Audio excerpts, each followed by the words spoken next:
Okay, so fresh off Tim Tszyu losing to Fandora, there's been recent reports that Keith Thurman is still interested in a Tim Tszyu fight. Now, I think that's a pretty good, move for both guys. I think as far as big fights go for Tim Tszyu, this is the biggest winnable fight for him, and it's the biggest non-world title fight for him as well. Of course, Keith Thurman's not a world champion at 154, and you know, he's arguably past his prime as well. Not arguably, he is past his prime. You've got two guys who are past their prime, and it's really just a matter of who's got more left in the tank, right?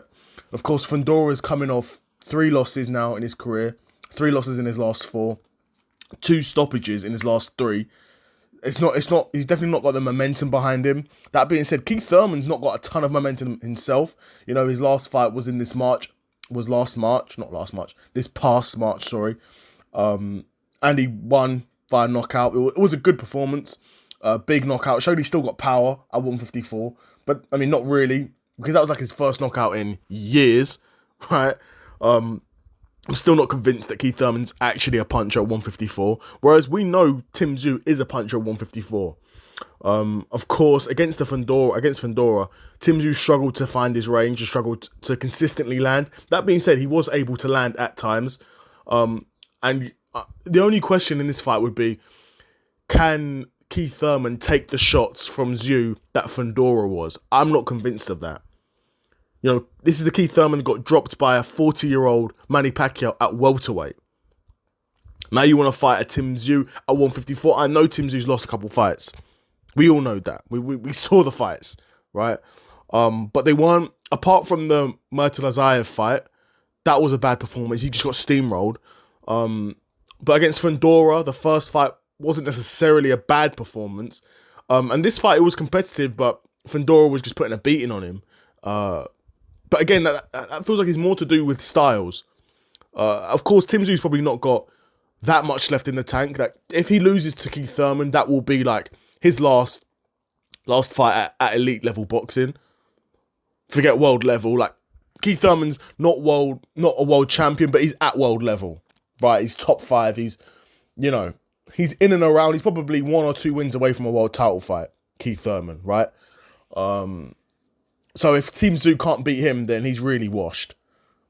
He's really washed. Not to say that a prime Tim Tszyu versus a prime Keith Thurman, not to say Tim Tszyu could beat a prime Keith Thurman.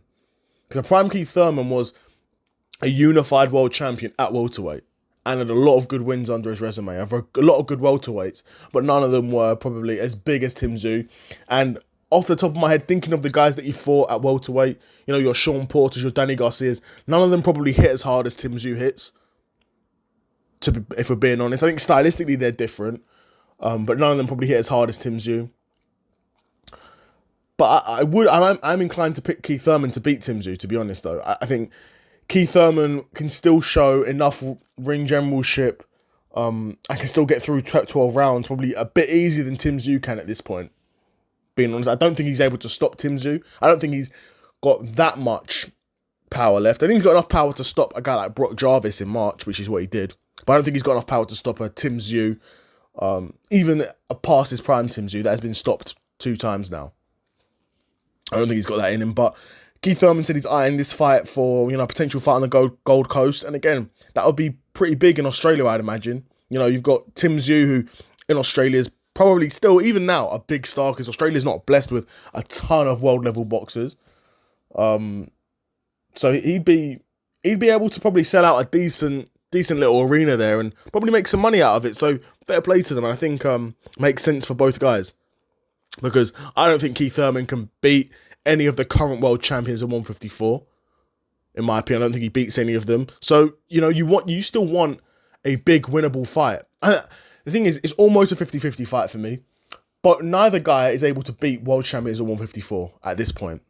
So this is a sort of, not a nothing fight. There's bragging rights on the line, of course. But it's not even like, say, even if the winner of this fight does get a world title fight, I have no faith that they could win the world title. Do you know what I'm saying? But I think it would be a good fight. Stylistically, it's good. Both guys always come to fight. They like to apply pressure. They like to come and punch. It'd be interesting to see how Tim Tszyu fights after this loss to Fandora. If he's going to be more conservative, if he's going to be more gun shy. We did kind of see that with Keith Thurman. Of course, against Brock Jarvis, it was a bit different. Brock Jarvis was a lot smaller, and then Keith Thurman was able to just punch his head in and just knock him out, right?